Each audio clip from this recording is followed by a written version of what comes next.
chica de 14 años dio la vuelta al mundo en un yate. Navegó sola por los mares más tempestuosos. Laura Decker tuvo que enfrentarse a su patria de Holanda para que la dejaran viajar en alta mar siendo aún menor de edad. La travesía la hizo madurar y conocer lo que había más allá del horizonte.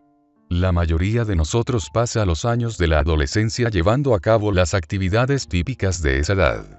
Entre esas se cuenta concentrarse para conseguir buenas calificaciones en los exámenes, así como saliendo con nuestros amigos y empezando de a poco a encontrar nuestro lugar en el mundo. Como aún no somos adultos, la gran mayoría de nosotros vivimos esos años al alero de nuestros padres, experimentando de a poco las libertades y requerimientos de la independencia, que significa la adultez. Pero no todas las personas viven así su adolescencia. En el caso de Laura Decker, una joven de origen holandés pero nacida en Nueva Zelanda, las cosas fueron bastante distintas. Con distintas no nos referimos a que Laura tuvo una mala adolescencia.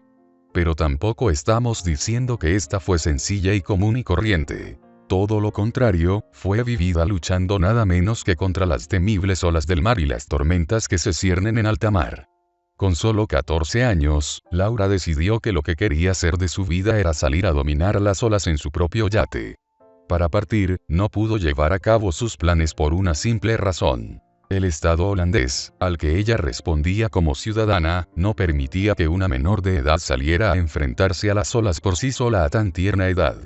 Apoyada por sus padres, Laura se enfrentó judicialmente al Estado de su país, ganándose así el derecho a salir a desafiar los 7 mares. Una vez sobre las olas, Laura se dio cuenta que no todo era tan sencillo como ella creía. Todos mis sentimientos estaban desordenados. Disfruto muchísimo navegar y todo a mi alrededor, pero por otra parte extrañaba a mi papá. Extrañaba a mi casa.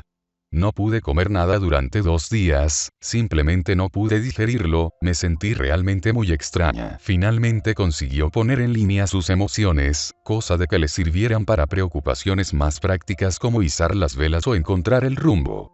Finalmente consiguió dar la vuelta a los mares que deseaba, dándose cuenta que una vida de nómada sobre las olas, era lo que deseaba. Este viaje que emprendí cuando era adolescente me dio los pilares que necesitaba en la vida.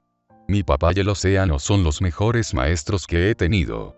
En el océano aprendí a dejar de luchar contra todo. La vida no siempre es justa y tampoco las olas y el viento siempre hacen lo que yo quiero. Así que aprendí a sacarle el máximo partido y a aceptar la situación tal como es, a ser feliz con lo que tengo en este momento y a respetar y apreciar lo que me rodea. Laura es una mujer decidida que no se rindió hasta lograr lo que su corazón deseaba. ¿Y tú dejarías a tu hijo o hija hacer este viaje? Déjalo en la casilla de comentarios y si todavía no te suscribiste a mi canal suscríbete, dale like desde ya. Muchas gracias a todos por ver noticias y algo más. Gracias.